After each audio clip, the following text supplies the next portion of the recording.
canción más dulce que notas de amor. Es el amor que encontré, y en ese amor me encontré. Te quiero a ti, Jesús. Te quiero a ti, mi Dios. Te quiero a ti, Jesús. Te quiero a ti.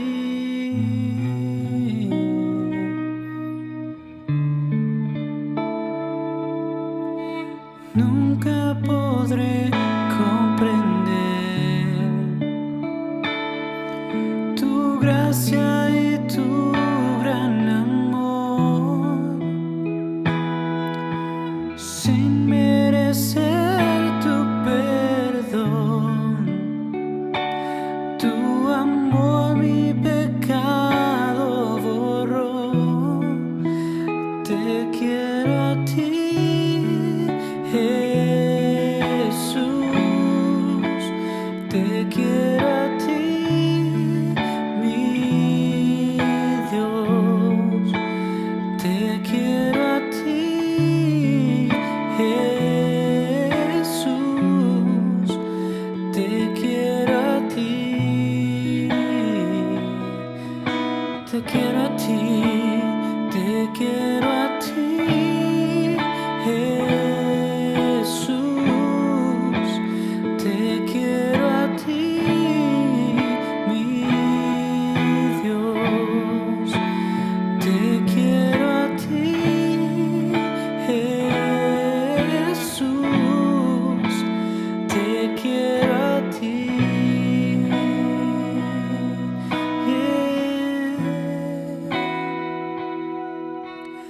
No hay un amor más grande, nada se puede comparar. Y aun si buscara en todo lugar, no podría encontrar ese amor. Dilo, iglesia. No hay un amor más grande, nada se puede comparar.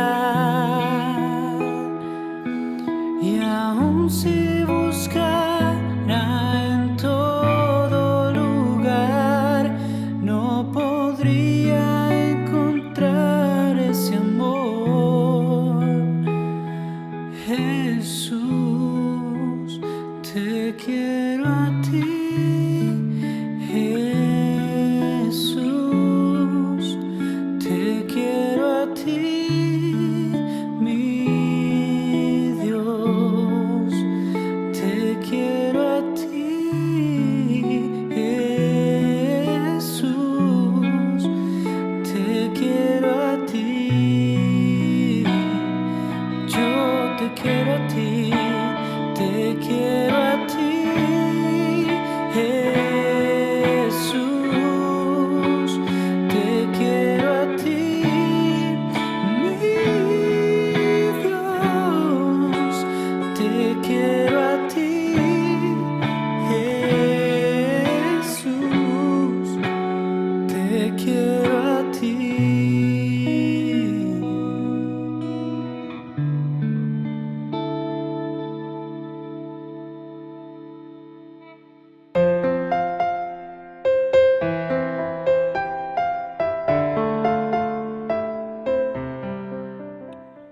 Hola a todos, Dios les continúe bendiciendo grandemente. Bienvenidos a este momento especial de tiempo con Dios.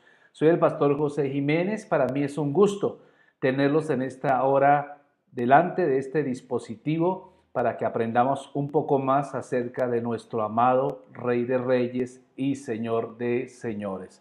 Así que bueno, ¿Qué le parece si iniciamos este tiempo con una oración? Amén. Cierre sus ojos, por favor. Incline su rostro y elevemos esta oración. Padre, queremos en esta noche darte gracias, Padre, por este momento especial en que podemos llegar ante tu presencia para recibir de ti, Señor, para ser enseñados en tu palabra, Señor. Muchas gracias por todos y cada uno de los que estamos viendo esta enseñanza en este momento.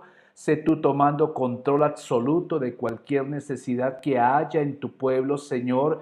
Sanidad completa, Señor, pedimos, Padre glorioso, para cada uno de ellos, para que abramos los ojos del entendimiento y de nuestra fe para recibir lo que ya obtuviste tú en la cruz del Calvario, Señor. Gracias, Padre. Ponemos esta palabra en tus manos y pedimos que tú seas trayendo revelación, Padre glorioso, en el nombre de Cristo. Amén y amén. Bueno, mis amados hermanos, estoy muy emocionado. Estoy muy contento en esta hora porque vamos a iniciar un nuevo tema de estudio bíblico y espero que no sea solamente un estudio que se quede en nuestra mente, como aprendamos, como académicamente, solo teoría, sino que podamos llevarlo a la práctica. Amén. Gloria al Señor. Y he titulado esta enseñanza, esta serie de enseñanzas que vamos a tener a partir de hoy, Aprendamos a disfrutar de la oración. Aprendamos a disfrutar de la oración. Amén, gloria al Señor. Bien, yo sé que para muchos de ustedes y para muchos, incluso para muchas personas, aprender a orar es algo difícil, es complicado, pero vamos a hacerlo y vamos a aprender un poco acerca de qué es orar y por qué es tan importante orar. Amén, gloria al Señor. Voy a invitarle, mis amados hermanos, que abra su Biblia, allá su Biblia en Apocalipsis capítulo 1, versículos 5 y 6. Apocalipsis capítulo 1, versículos 5 y 6. Y hoy voy a trabajar acerca vamos a colocar algunas bases, algunos fundamentos para que aprendamos por qué es importante orar. Y vamos a leer allí Apocalipsis 1, 5 y 6. ¿Qué dice la Biblia, hermano? Dice así: y de Jesucristo, el testigo fiel, el primogénito de los muertos y el soberano de los reyes de la tierra, al que nos amó y nos lavó de nuestros pecados con su sangre. Wow, ¿sí se entiende lo que está diciendo? Dice, Él nos amó y nos lavó de nuestros pecados con su sangre. Y nos hizo reyes y sacerdotes. Wow, emociones. Nos hizo reyes y sacerdotes para Dios, su Padre. A Él sea la gloria e imperio por los siglos de los siglos. Amén y amén. Bueno, en esto quiero hablar porque para muchas personas la oración parece ser algo como así como un deber religioso. Lo vemos más que un privilegio, más que un deleite. Para muchas personas el orar se convierte como en una obligación, como una carga pesada. Pero quiero que aprendamos durante este tiempo, vamos a aprender qué es pedir de acuerdo con la voluntad de Dios. Ahí es donde radica la importancia y por qué tendríamos que deleitarnos tanto en estos tiempos de oración delante de la presencia de Dios. Por ejemplo, no sé, a veces nosotros podemos llegar a pensar que el dirigirnos en oración a Dios es como tal vez pensar Cuando yo estaba estudiando, me acuerdo tanto que cuando lo llamaba uno el director a su oficina, normalmente venían a nuestra mente cosas malas, venía que me va a regañar, me va a insultar, me va a llamar la atención. Y entonces, efectivamente, uno tiene esa imagen y cuando iba uno a la oficina del director o el rector del colegio o el coordinador de disciplina, llegaba y hacía golpeaba con cierta timidez la puerta, abría la puerta y uno lo que esperaba era encontrar una persona absolutamente regañona y ya iba uno como prevenido. A veces nosotros podemos llegar a asumir, mis amados hermanos, que también tenemos a Dios como en esa forma de pensar, tenemos a nuestro Dios como en esa imagen y para que podamos realmente, finalmente, orar con eficacia, mis amados hermanos, tenemos que cambiar esa visión que tenemos de Dios. Amén. Descubrimos que en la iglesia hay muchas personas que tienen en su mente una imagen de Dios similar a la que yo tenía del director de la escuela, del director del colegio, como si alguien que está al final de un largo pasillo bastante alejado, que no quiere que lo molesten y que probablemente va a regañarnos o a reprendernos. Y finalmente, yo quiero decirte que lo mejor que podemos hacer es mantenernos más lejos de posible de Él. Eso es lo que uno pensaba.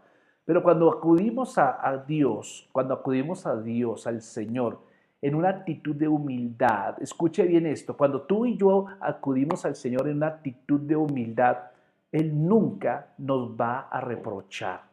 Amén. ¿Qué fue lo que dije? Cuando nosotros acudimos a Dios en una actitud de humildad, Él nunca nos va a reprochar. Por el contrario, nos va a dar una calurosa bienvenida. Y es más, podríamos llegar a pensar como que Él va a decirnos, bueno, ¿por qué te demoraste tanto en venir? Esa es la oración, mis amados hermanos. La Biblia, por ejemplo, si leemos la Biblia nos pinta un hermoso cuadro de la manera en que Dios nos recibe cuando acudimos a Él. ¿Sabías tú que cuando tú acudes a Él, Él nunca te va a rechazar? Tenemos que quitar de nuestra mente esa mentalidad que tal vez Dios no nos va a escuchar, que tal vez Dios está muy ocupado y tal vez no tiene tiempo para escucharnos. Nos sentimos absolutamente indignos. Pero escuche bien esto, cuando tú acudes a Él humildemente, vamos a encontrar que en la Biblia hay una historia de un hombre, de un niño, de un muchacho, y se le llamaba el hijo pródigo, no sabemos su nombre. Era un derrochador, era un malgastador, era un muchacho que se fue a un lugar lejano, se alejó de su paternidad, se alejó del hogar del papá, derrochó todo lo que tenía y se metió en muchos problemas y terminó finalmente en la más absoluta postración. Terminó como un proscrito, como un indigente, mis amados hermanos. De tal manera que cuando este joven terminó con todos sus recursos, él pensó lo siguiente, él dijo, mejor me devuelvo para la casa. Me devuelvo para la casa. Tal vez mi padre me reciba otra vez. No puedo pedirle que me acepte otra vez como su hijo, pero algo que sí puedo hacer es pedirle que me haga como uno de sus jornaleros. ¡Wow! ¡Qué tremendo pensamiento! ¡Qué tremendo pensamiento! Pero leemos en la Biblia, yo quiero que por favor me acompañe allí en su Biblia en Lucas capítulo 15, versículo 20, y note usted cómo fue la forma en que el padre recibió a este hijo, que como yo le digo, fue derrochador, malgastador, desobediente, todo lo que usted pueda imaginarse. Él pensó, dijo, voy a ser como uno de los jornaleros de mi padre.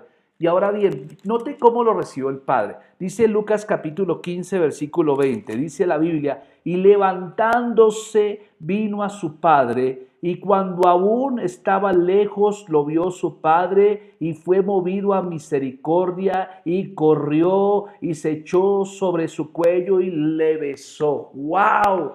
¡Qué bárbaro! ¡Qué interesante! No sé si usted está captando el sentido de la palabra, mi amado hermano. Dice que él se levantó y regresó con su padre. Pero eso no es lo importante. Bueno, eso es una acción de que el muchacho quiere volver a casa, quiere volver al hogar. Él estaba todavía lejos, dice la Biblia, todavía estaba lejos cuando su padre, ¿qué hizo? Número uno, lo vio, el padre lo vio. Número dos, tuvo compasión. Número tres, corrió hacia él. Número cuatro, se echó sobre su cuello. Y número cinco, lo besó. Amén. Cinco cosas hizo el padre cuando el muchacho se fue a buscarlo.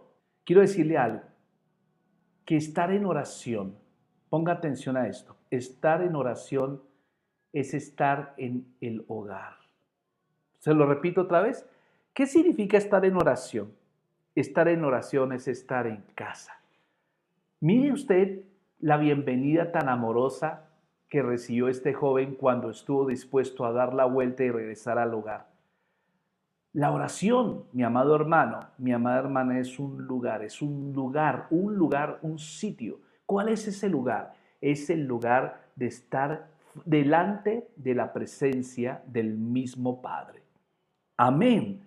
Es estar allí. Entonces la oración, el muchacho tomó una decisión sabia, me devuelvo para mi casa.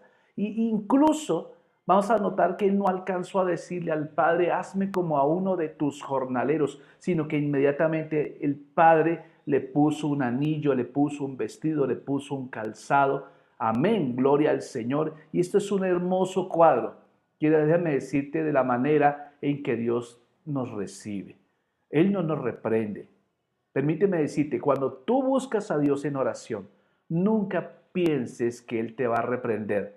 Él tampoco nos va a culpar ni nos va a tratar con severidad, como el ejemplo que le puse de aquel director de colegio, ni tampoco se va a mostrar distante. Él es un Padre amoroso. Él es un Padre cálido y misericordioso. ¿Lo puede creer, mi amado hermano?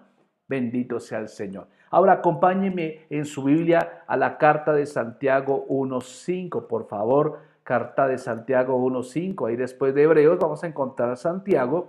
Y quiero que por favor leamos juntos Santiago 1.5. Dice, y si alguno de vosotros tiene falta de sabiduría, pídala a Dios, el cual da a todos abundantemente y sin reproche, que el Señor nos da de manera generosa. Amén. No nos echan en cara nada. Eso es lo que está diciendo el Señor. Ahora recordemos, siempre esto cuando usted piense en oración. Cuando usted piense en la oración, no piense que va a tener un general nazi allí que le va a estar reprochando por su actitud.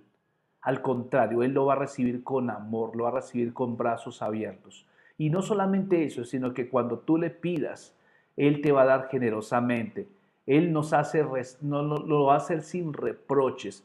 Cuando grabamos esa imagen de Dios en nuestro modo de pensar, va a cambiar, vamos a darte cuenta que cambia la forma totalmente de que tú vas a orar. Entonces vas a dejar de ver la oración como algo religioso, vas a dejar de ver la oración como algo que toca hacer. Y yo quiero decirte, mi amado hermano, que Jesús vino a mostrarnos a nosotros, a la humanidad, lo que significa el Padre. Y su enseñanza sobre la oración, como todas las demás, fue absolutamente positiva. Cuando el Señor oraba largas horas. Y no sé si tú te has preguntado por qué Jesús podía orar tantas horas delante del Padre y por qué nosotros nos cuesta tanto trabajo orar 5 minutos. Y el secreto está allí.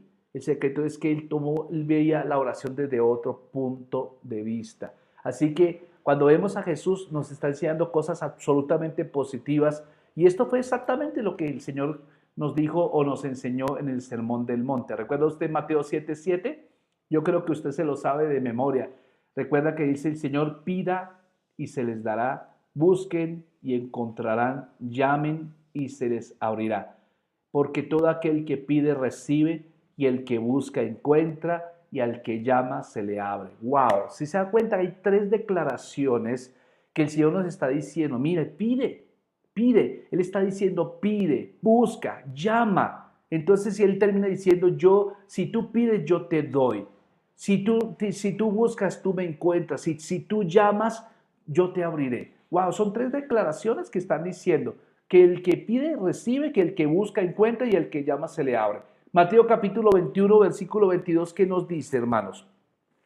Vamos allí rápidamente a la palabra del Señor. Mateo capítulo 21 versículo 22, Mateo 21, 22, dice la palabra del Señor así, mi amado hermano, dice, y todo lo que pidiereis en oración, creyendo, lo recibiréis. En la versión Reina Valera contemporánea dice, si ustedes creen, todo lo que pidan en oración lo recibirán. Ahora, yo quisiera que hiciéramos un ejercicio en esta hora. Si usted tiene un esfero, o un resaltador, usted va a tomar ese resaltador y va a subrayar las palabras todo, número 1, vas a subrayar la palabra pedir, amén, y creyendo.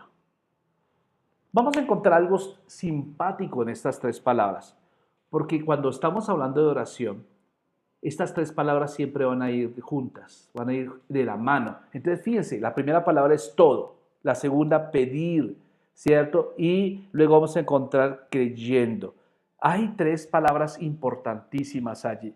Ahora, si usted me acompaña en su Biblia a Marcos 11:24, vean ustedes lo que dice también. Se repiten las mismas palabras. Dice la Biblia así: por tanto os digo que todo lo que pidieran orando, crean que lo recibirán y les vendrá. Ahora, veamos si se repiten las palabras.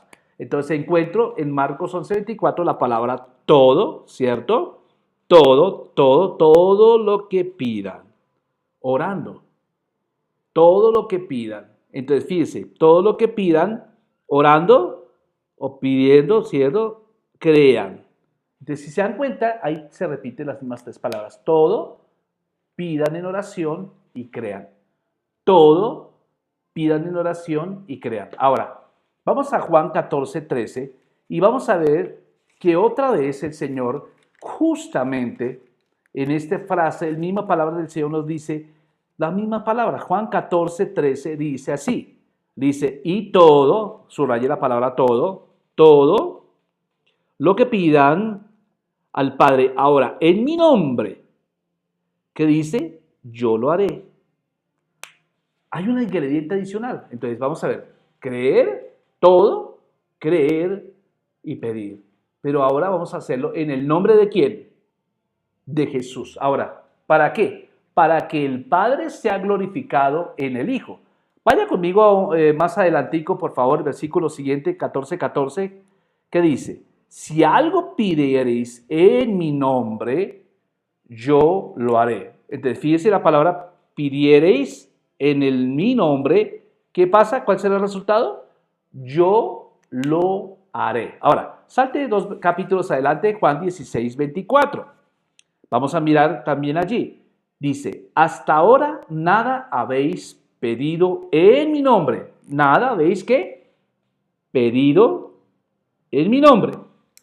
Ahora hay una respuesta. Pedid y recibiréis para que vuestro gozo sea cumplido. El Reina Valera Contemporánea dice, hasta ahora nada han pedido en mi nombre. Pidan y recibirán para que su alegría sea cumplida. Amén. Gloria al Señor. ¿Qué es lo que estamos viendo acá?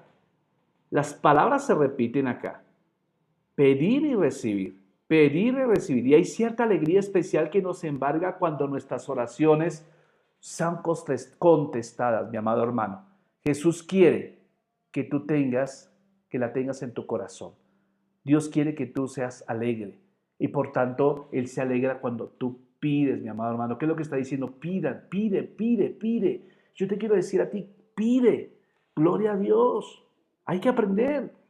Porque a veces nosotros nos queremos limitar en pedir. Yo te quiero decir, no, pide, porque Él es el dueño del oro y la plata y Él se complace en que tú le pidas. Pídele. Es parte de nuestra relación con el Señor. Saber que Dios es todopoderoso, mi amado hermano, que es creador del cielo y de la tierra. Saber que el Señor es el Señor de todo el universo y que tiene su oído dispuesto para escuchar nuestra oración personal o individual es una de las experiencias más emocionantes que alguien pueda tener en toda su vida. Amén. Yo quiero que tú sepas con quién estás tratando. Si tú tuvieras una audiencia con el presidente Duque o con el presidente Trump o con cualquier personalidad del mundo, estoy seguro de que tú estarías más dispuesto. Dices, sí, tengo que llamar o el presidente me va a llamar a las 8 de la noche, entonces estoy pendiente del teléfono. Estoy seguro que si eso fuera así, estarías muy pendiente. Pero ¿qué pasa? Tú no estás tratando con un gobernante de un mundo, de un país. Tú estás tratando con el dueño del universo. Y el Señor te está diciendo, quiero hablar contigo cara a cara. Por eso el Señor Jesús nos enseñó, y no solamente con palabras, sino que Él nos enseñó con su ejemplo. Y fíjense que este ejemplo permanece y es válido hasta el día de hoy. Veamos cómo podemos seguir a Jesús en su ámbito de oración. Vaya conmigo a Isaías 53:12, amado hermano, Isaías 53:12, y quiero que usted note algo interesante del rol que Jesús está ejerciendo. Vaya conmigo, Isaías 53:12. Dice la Biblia, por tanto, yo le daré parte con los grandes y con los fuertes repartirá despojos, por cuanto derramó su vida hasta la muerte y fue contado con los pecadores, habiendo él llevado el pecado de muchos y orado, ponga atención a esto, y orado por los transgresores. La voy a leer en la versión Reina Valera contemporánea. Dice así: por eso yo le daré parte con los grandes. ¿Está hablando de quién? Está hablando de Jesús. Y él repartirá despojos con los fuertes, porque él derramará su vida hasta la muerte y será contado entre los pecadores. Llevará sobre sí mismo el pecado de muchos y orará en favor de los pecadores. Aleluya, gloria al Señor. Entonces fíjense que este pasaje de Isaías 53:12 nos habla de 4 hechos que ocurrieron en la vida de Jesús. 4 hechos. Número 1. El primero, dice la Biblia, derramó su vida hasta la muerte. Porque él derramará su vida hasta la muerte. Él derramó su vida hasta la muerte. No sé cuántos recuerdan que en la Biblia, en Levítico capítulo 17, versículo 11, dice que en la sangre está la vida. Dice la Biblia así, dice, porque la vida de la carne en la sangre está, y yo la he dado para hacer expiación sobre el altar por vuestras almas, y la misma sangre hará expiación de la persona. Entonces, cuando la Biblia está diciendo que él derramó su vida hasta la muerte, fue la sangre de Cristo la que fue derramada por causa nuestra. Fue la sangre de Cristo que fue derramada para hacernos libres a ti y a mí, a tus hijos, a tu familia, a todo aquel que crea en el nombre de Jesús. Amén. Número 2, el hecho número 2 que encontramos en esta Isaías 53:12 es que dice que él fue contado con los transgresores. Fue contado con los transgresores. Ahora, ¿qué nos viene a la mente cuando dice la Biblia que fue contado entre los transgresores? No sé si tú te acuerdas, pero la Biblia nos enseña que junto a Jesús estaban crucificados 2 ladrones. Estaba junto a 2 ladrones. Entonces dice, fue contado con los transgresores. En tercer lugar, la Biblia nos enseña que llevó el pecado de muchos. Aleluya. O sea, Jesús se convirtió a sí mismo en la ofrenda por el pecado de todos nosotros. ¿Lo puede creer, hermano? ¿Lo puede creer? Gloria al Señor. Pero en último y cuarto lugar, dice la Biblia, dice Isaías 53:12, dice, él hizo intercesión por los transgresores. ¿Recuerdas tú una de las palabras que Jesús dijo en la cruz? Él dijo en la cruz, Padre, perdónalos porque no saben lo que hacen. Eso lo dice Lucas 23:34. Dicho de otra forma, mi amado hermano y hermana, que el juicio de la gente que estaba crucificando a Jesús, aún el juicio que era para nosotros, ese juicio que merecían ellos y merecíamos nosotros, cayeron sobre la humanidad de Jesús. Amén. Y así fue. Entonces, la vida de oración de Jesús no cesó con su muerte. ¿Cuántos saben eso? A veces decimos, no, ya Jesús terminó su ministerio de orar, ya muriendo, él cesó el ministerio de oración. Yo quiero decirte, no, él no cesó, porque en el libro de los Hebreos leemos en Hebreos 7:24. Vamos a leer allí Hebreos 7:24 y quiero que usted note cómo Jesús, a pesar de que él ya no está con nosotros físicamente hablando, sino que está en el cielo, y nos dio a su Espíritu Santo, dice la Biblia en Hebreos 7:24 y 25, mas por cuanto permanece para siempre, tiene un sacerdocio inmutable, por lo cual puede también salvar perpetuamente a los que por él se acercan a Dios, viviendo siempre para interceder por ellos. ¡Wow! Tremendo. ¿Qué es lo que estamos leyendo? Vamos a Hebreos 6:19, vamos allí un capítulo atrás, por favor. Dice, la cual tenemos como segura y firme ancla del alma y penetra hasta dentro del velo, donde Jesús entró por nosotros como precursor, hecho sumo sacerdote para siempre según el orden de Melquisedec. Capítulo 7, versículo 1 dice, porque este Melquisedec, rey de Salem, sacerdote del Dios Altísimo, que salió a recibir a Abraham, que volvía de la derrota de los reyes, y le bendijo. ¡Wow! ¿Sí lo está entendiendo? Escuche bien esto. Cuando Jesús estuvo aquí en la tierra, él oró por los transgresores, él oró por aquellos que lo estaban sacrificando, pero no solamente ahí, pensamos que terminó ahí, él está orando en este momento, él es el intercesor que hay en el cielo a favor nuestro.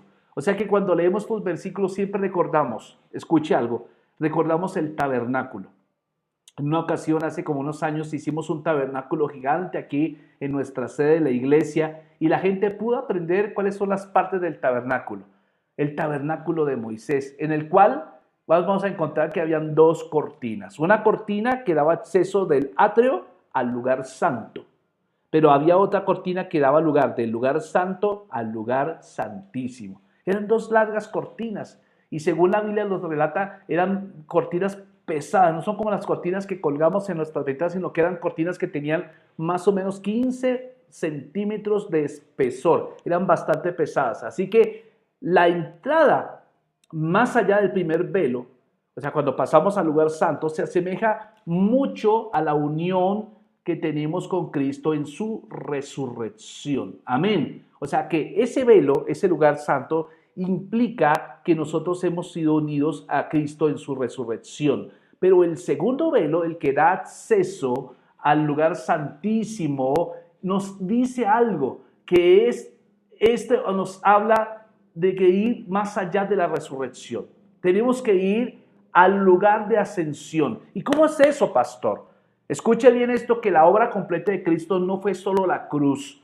La obra completa de Cristo implica que Jesús murió uno, fue sepultado dos, pero resucitó y no solamente quedó resucitado, sino que Él ascendió. ¿Y cuál es la posición ahora de Cristo, mi amado hermano?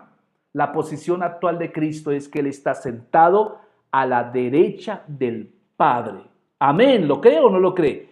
¿Cuál es su posición? Una posición de honor. Es una posición de donde solamente está a la derecha del creador de todo lo que existe. Ahora, de pronto usted no me está entendiendo ahora, pero le voy a explicar. Vaya conmigo a Efesios 2:6.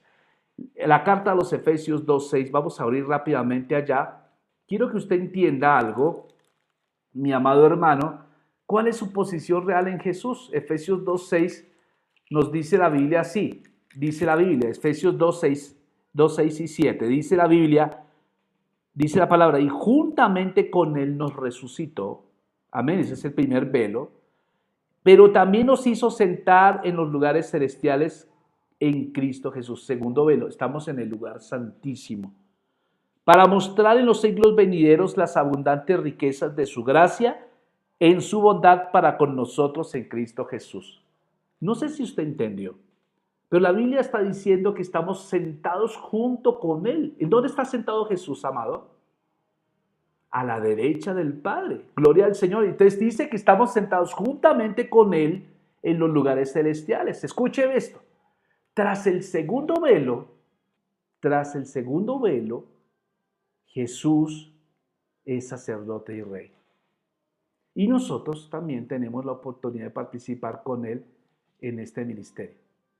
La mayoría de personas entiende la función de un rey, que es de gobernar. ¿Cuántos creen que un rey está para gobernar? Claro, pero nuestra participación en el rol de sacerdotes no es entendida tan fácilmente. Vamos a leer Hebreos 5:1. ¿Qué dice la palabra en Hebreos 5:1? Dice, porque todo sumo sacerdote de entre los hombres es constituido a favor de los hombres en lo que a Dios se refiere, para que presente ofrendas y sacrificios por los pecados. Entonces, ¿qué hace un sacerdote, mis amados? Hace dos cosas. Número uno, ofrece ofrendas y sacrificios. Amén. Ahora, vaya conmigo a Hebreos 8:3. Dice la Biblia, porque todo sumo sacerdote está constituido para presentar ofrendas y sacrificios, por lo cual es necesario que también éste tenga algo que ofrecer. Estoy leyendo Hebreos 8:3. Es decir, póngame atención a esto. Cuando la Biblia está diciendo cuál es el rol de un rey, pues todos entendemos que el rey, su rol es gobernar. Pero cuando nos pregunten cuál es el rol de un sacerdote, es ese. La Biblia nos dice brindar o presentar ofrendas y sacrificios. Amén. O sea que podemos decir que las únicas personas en la Biblia a quienes Dios autorizó para ofrecer sacrificios fueron los sacerdotes. Amén. Por eso usted recordará que la Biblia nos muestra que cuando hubo reyes como Saúl, como Usías, que presentaron ofrendas delante del altar, Dios se puso con ira, ¿cierto? Porque ese no es su labor, no es la labor de un rey, pero aquí vamos a encontrar que era la labor de un sacerdote. Por eso, mis amados, la Biblia nos enseña, en primera carta de Pedro 2:5 nos dice, vosotros también como piedras vivas sed edificados como casa espiritual y sacerdocio santo. Escuche, ¿qué es lo que nos está diciendo el Señor? Tú eres sacerdote santo para ofrecer sacrificios espirituales aceptables a Dios por medio de Jesucristo. Amén. Eso lo dice 1 Pedro 2:5. Es claro, vamos a ver esto, mi amado hermano, lo que estamos tratando de entender es que cuando la Biblia está diciendo que ofrecemos, la palabra ofrecer es un verbo, es una acción, pero lo vamos a ver, ¿qué ofrecemos? Un sustantivo, sacrificios. Y son dos palabras que están íntimamente relacionadas. Entonces el sacerdote ofrece sacrificios, ¿cierto? Son dos palabras que se relacionan y son inherentes al oficio del sacerdote. Amén. Ahora, ¿cuál es el significado de esta escritura?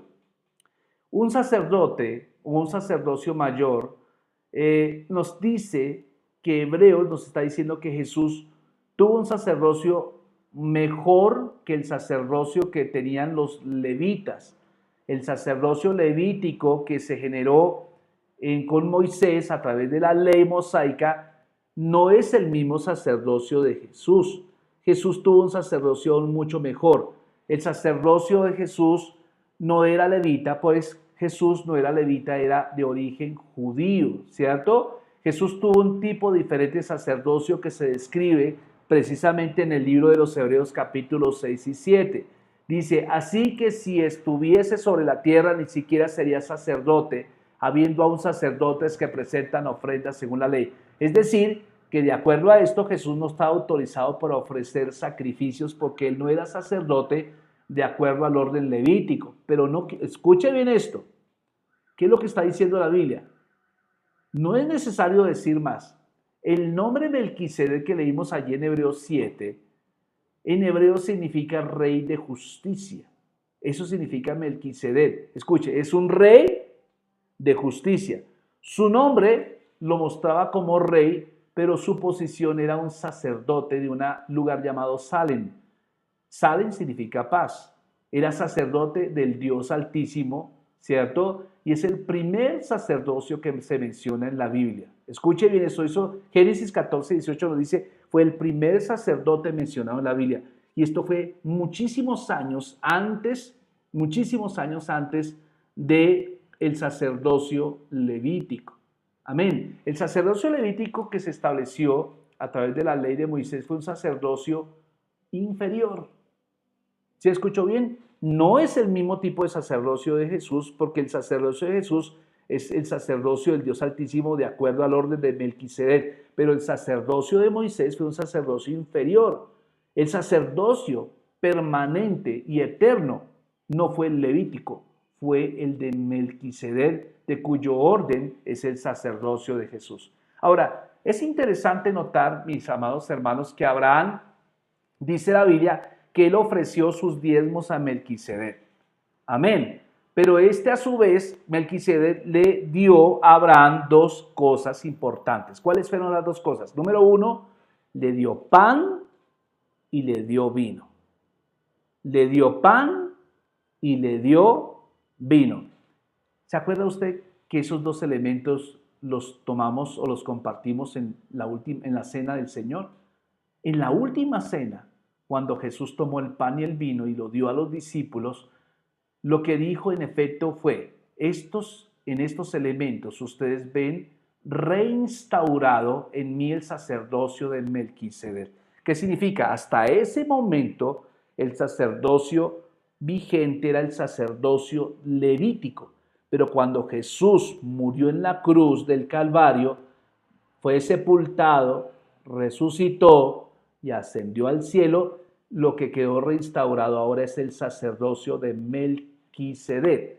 Escuche, por eso cuando Abraham hizo una cosa, dio el diezmo, ¿cierto? Y luego hubo una comunión a través de la ordenanza del pan y el vino, que son las figuras más antiguas del servicio sacerdotal que el Señor ha establecido para la iglesia.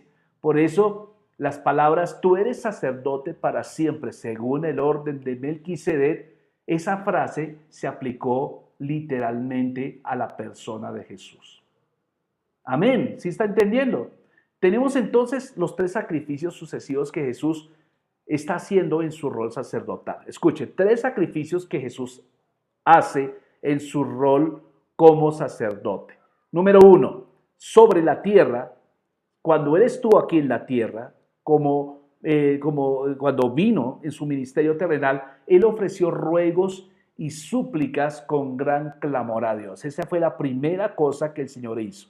La segunda cosa que el Señor hizo como sacerdote es que sobre la cruz él mismo se ofreció como ofrenda. Recuerden que el sacerdote levítico él se tenía que presentar la ofrenda por él mismo, un animal, pero él tenía que presentar, él se presentó como el sacrificio mismo.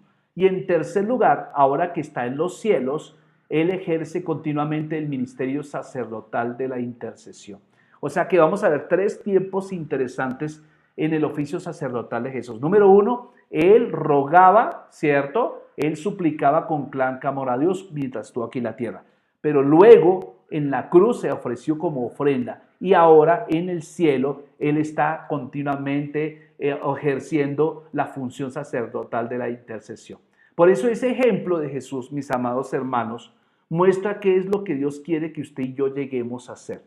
Las siguientes palabras se encuentran en el libro de Apocalipsis. ¿Recuerda Apocalipsis 1, 5 al 6? Apocalipsis 1, 5 al 6, vamos a leerlo allí rápidamente.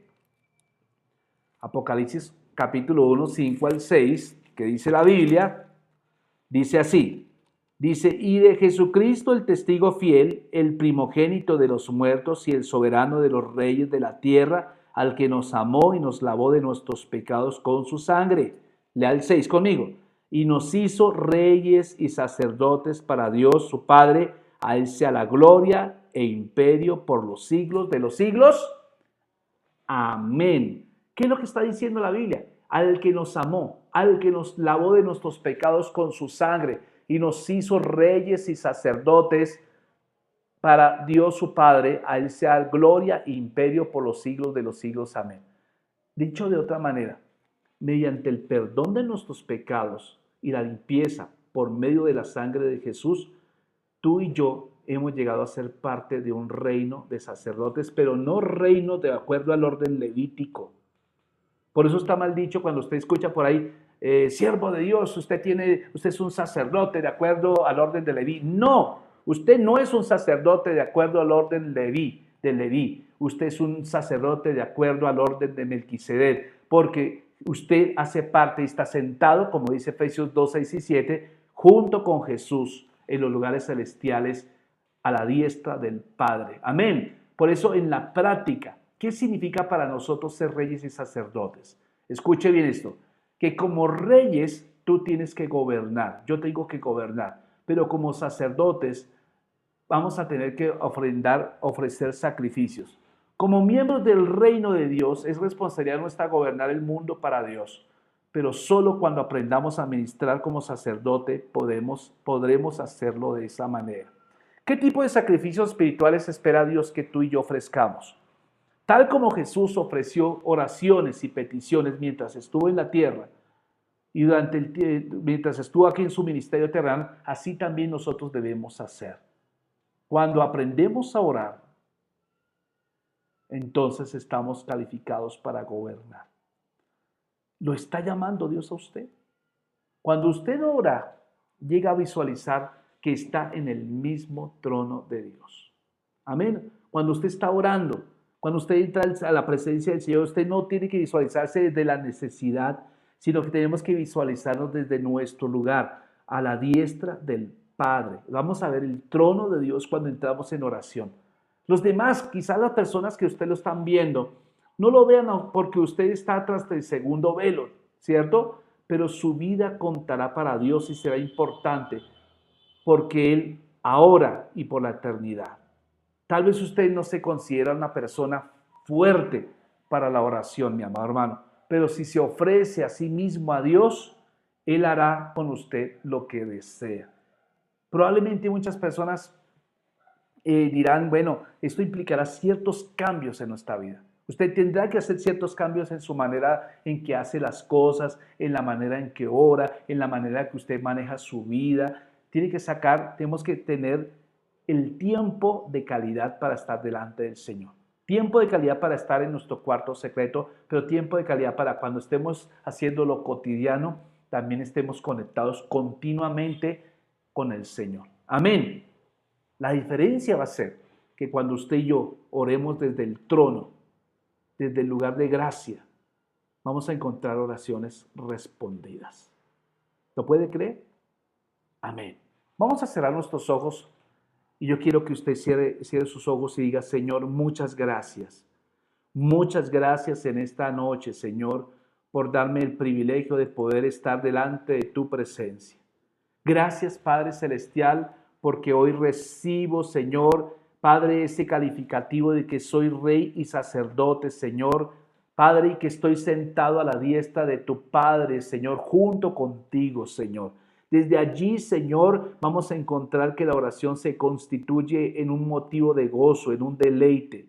Y Padre, muchas gracias. Hoy estamos acá delante de ti, te honramos, te alabamos, te exaltamos y damos todo honor a tu nombre, Señor. Gracias porque este pueblo hermoso, Señor, vamos a manifestar esos tiempos de oración los martes y los jueves. Vamos a aprender los miércoles, pero los martes y los jueves vamos a poner en práctica lo que estamos aprendiendo los miércoles, Señor. Y vamos a orar por la familia. Y vamos a creer, Señor, Padre, que tú haces efectivamente, abres los cielos hacia nuestros hogares, abres los cielos definitivamente hacia nuestras economías. Abres los cielos definitivamente, Señor, hacia la necesidad de que cada un hijo, de que cada hija tuya, Señor, Padre, podamos tener discernimiento y inteligencia espiritual, sabiduría espiritual, Señor, para tomar buenas decisiones, para que las decisiones que tomemos, Señor, te den la gloria a ti, Señor. Por eso yo oro, no solo por la necesidad de estos hermosos hermanos que están allí detrás de esta pantalla, Señor, sino que oro, Padre glorioso, para que tú abras los ojos de sus entendimientos, Señor, para que comprueben por sí mismos cuán ancha, cuán alta, cuán profunda es tu amor, Señor, la gracia tuya que ha sido restablecida, Señor. Padre, haznos ver que tenemos un sacerdocio mucho mejor, Señor. Hay sacerdotes hombres, pero también hay sacerdotes mujeres, Señor. Y hoy los bendecimos, Señor, y pedimos, Señor, que en este momento, Señor, y a partir de esta revelación que tú nos das de la palabra, podamos orar, Señor, en autoridad, Señor, y Padre, no desde la necesidad. Oramos, Señor, para gobernar, Padre, las huestes celestiales y las huestes de maldad, Señor, y Padre, ordenarles, Señor, y cambiar ambientes y crear hábitos, Señor, que lleven a la salvación y a la adoración, Señor. Gracias por todo, Señor. Yo te bendigo, Señor, en el nombre de Cristo. Amén y amén. Bueno, mis amados hermanos, espero que haya sido bendecido con esta reflexión de la palabra. Mañana jueves tenemos nuestro tiempo de oración. Espero que mañana se conecte. Esperamos tener una buena cantidad de personas con ese deseo, con esa hambre de orar para ver resultados. Amén. Y el sábado no se olvide que tenemos nuestra reunión de varones. Hombres sabios, le hemos intitulado Hombres Sabios. Nos vamos a ver todos los varones a las 7 de la noche por Zoom.